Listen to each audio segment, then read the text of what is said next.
There was an article published in The Atlantic a few years ago entitled, "Is Everyone Depressed?" Here's the standout quote from that article. "Feelings of numbness, powerlessness, and hopelessness are now so common as to verge on being considered normal." Do you identify with any of those words? Feelings of numbness, powerlessness, hopelessness. If so, you're in a large company in our world right now.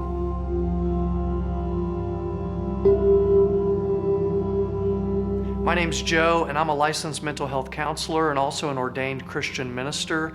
So my perspective on these topics is shaped by a worldview that says God cares about you and He desires greater freedom for you in your struggle with depression symptoms.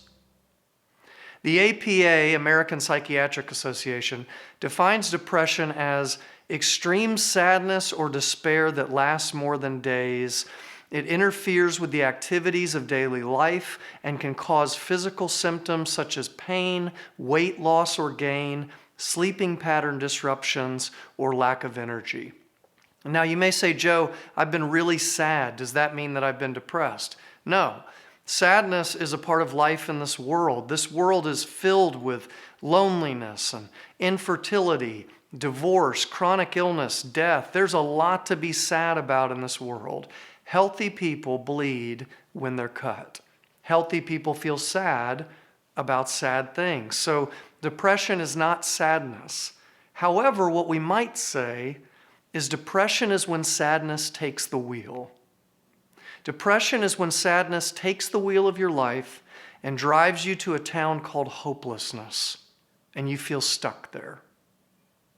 Now, this doesn't mean that depression only feels like sadness and hopelessness. There are many ways depression can manifest itself in physical, emotional, and behavioral symptoms. Take a look at this chart of some of the symptoms.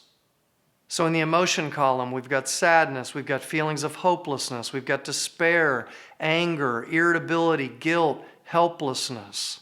So two false extremes concerning emotions. One extreme is you can't trust emotions at all. The other extreme is that emotions are everything. They're the doorway to the soul, and both are off. Emotions are not necessarily the doorway to the soul, but a reflection of the soul. Like the dashboard indicator light in your car. They tell us that we need to pop the hood. We need to see what's going on inside. Let's look at some of the thoughts associated with depression. Frequent self-criticism, impaired memory and concentration, indecisiveness, confusion, thoughts of death and suicide. Did you know that your inner monologue in your head speaks roughly 4,000 words a minute? The quality of those words goes a long way to dictate how you're feeling. What about behaviors? Crying, withdrawal from others, neglecting responsibilities, changes in appearance, moving more slowly, being agitated, unable to settle. Sylvia Plath writes, "I guess I should have been excited the way most of the other girls were, but I couldn't get myself to react. I felt very still and very empty, the way the eye of a tornado must feel, moving dully along in the midst of a surrounding hullabaloo." Ever been there? And then finally, the physical symptoms: chronic fatigue, lack of energy, sleeping too much or too little, weight gain or loss, loss of motivation, substance abuse, unexplained aches and pains. So depression has a lot going on, doesn't it? And I want to clarify again that this video is not intended to provide any diagnosis. You need to see a mental health professional for that. But sometimes it's some education that will get us to finally look in and assess. Hey, might this be something that I or someone I care about is dealing with?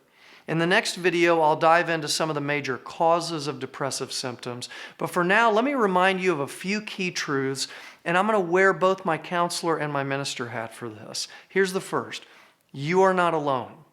You may feel alone, but you are not alone.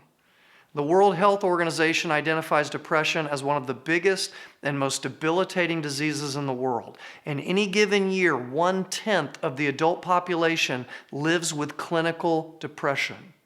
Even the Bible, particularly the Psalms, are filled with prayers that sound like they're coming from a person struggling with depression. My tears have been my food day and night, the psalm writer writes in Psalm 42. The darkness is my closest friend, the psalm writer writes in Psalm 88.